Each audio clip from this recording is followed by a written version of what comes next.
안녕하세요. 즐기는 손해사정사 이동윤입니다. 산업재해 사고가 발생했을 때 이런 말을 들어보신 적 있나요? 공상처리. 오늘은 이 공상처리와 산재보험, 근재보험에 대해서 한번 설명을 드려볼까 합니다.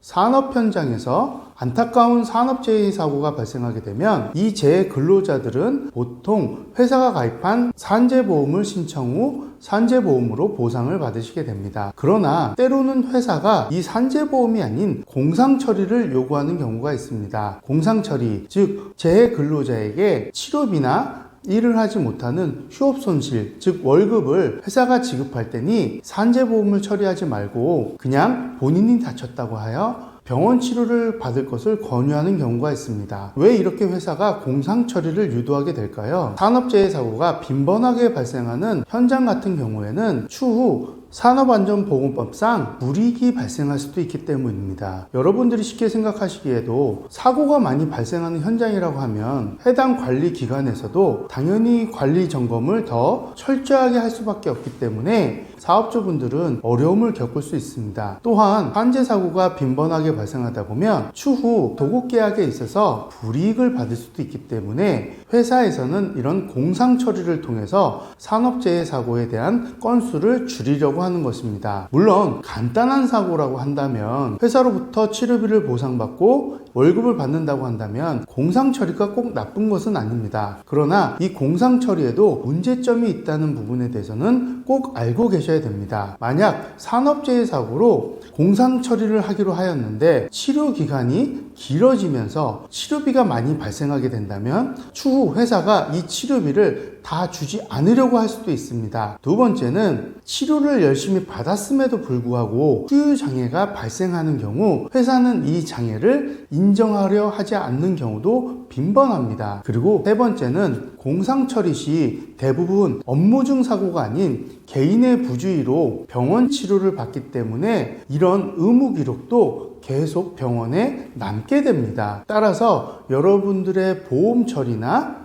아니면 다시 산재보험으로 돌리는 데 있어서도 문제가 발생하게 됩니다. 만약 산업재해 사고로 골절 등과 같은 큰 부상을 입으셨다고 한다면 절대 회사의 유도에 따라 공상처리하지 마시고 산재보험 접수를 요청하시길 바랍니다. 만약 회사에서 산재보험 접수에 대해서 미온적인 태도를 보인다고 한다면 본인이 치료를 받는 병원의 원무과를 통해서도 재해 근로자가 직접 근로복지공단에 산재보험 신청이 가능하십니다. 그리고 산업재해 사고 시 회사가 산재사고를 은폐하려고 하거나 산재사고를 미접수하려고 하는 경우에는 그 사업주는 1,000만 원 이하의 과태료나 벌금을 받을 수도 있습니다. 따라서 재해 근로자분들은 이러한 부분을 잘 알고 계신다면 산재처리 진행에 큰 문제는 없으실 겁니다. 그러면 이 산재보험에서는 어떤 걸 보상하게 될까요? 우선 치료비인 요양급여를 근로복지공단에서 재해자의 치료병원으로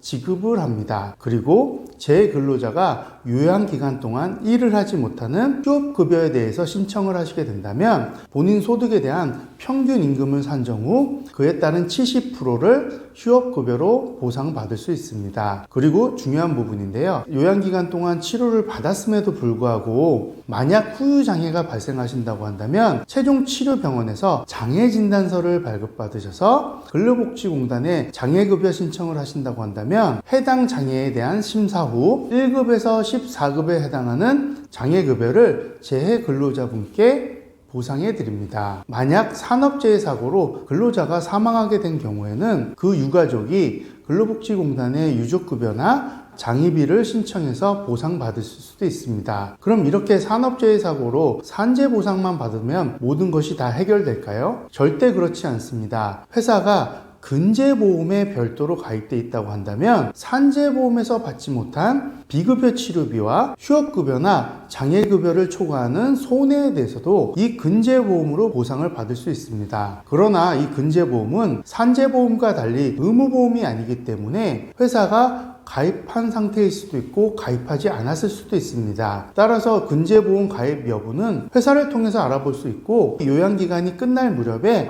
근재보험 접수를 요청하시면 됩니다. 근재보험은 산재보험을 우선 처리 후 진행이 가능하기 때문에 만약 공상 처리를 받으신 분들은 아무리 회사가 근제보험에 가입되어 있다고 하더라도 산재보험으로 진행하지 않았기 때문에 근제보험 청구를 할 수 없다는 부분에 대해서도 유념하셔야 됩니다. 그리고 중요한 부분은 산재보험은 재근로자에게 무과실 책임주의에 따라 과실 여부와 관계없이 보상이 가능하지만 근제보험은 과실 책임주의에 따라서 사고 내용상 재근로자에게 과실이 있다고 한다면 그 과실분만큼은 상계 후 보상이 된다는 부분에 대해서도 잘 알고 계셨으면 좋겠습니다. 근제보험, 과실과 소득 부분에 대해서 검토하게 되고 산재를 초과하는 부분에 대해서 손해배상금을 따져야 되기 때문에 혼자서 처리하시긴 매우 어렵습니다. 그러기에 근제보험에 대한 경험이나 경력이 풍부한 전문 손해사정사나 변호사에게 사건을 위임하여 진행하시는 것이 여러분들이 산업재해 사고에 따른 보상을 충분히 받을 수 있는 하나의 팁이 될 것입니다. 오늘은 공상처리와 그 문제점, 산재보험, 그리고 근제보험에 대해서 간단히 설명을 드렸는데요. 오늘 이 영상으로 모든 것을 다 자세히 설명드릴 수는 없습니다. 그러므로 언제든지 이 산업재해 사고로 공상처리, 산재보험 처리, 근제보험 처리에 대해서 문의사항이 있다고 하신다면 위 상담 전화로 연락을 주시기 바랍니다. 오늘도 이 정보가 여러분들께 좋은 정보가 되었길 바라며 앞으로도 더 좋은 정보로 찾아뵙겠습니다.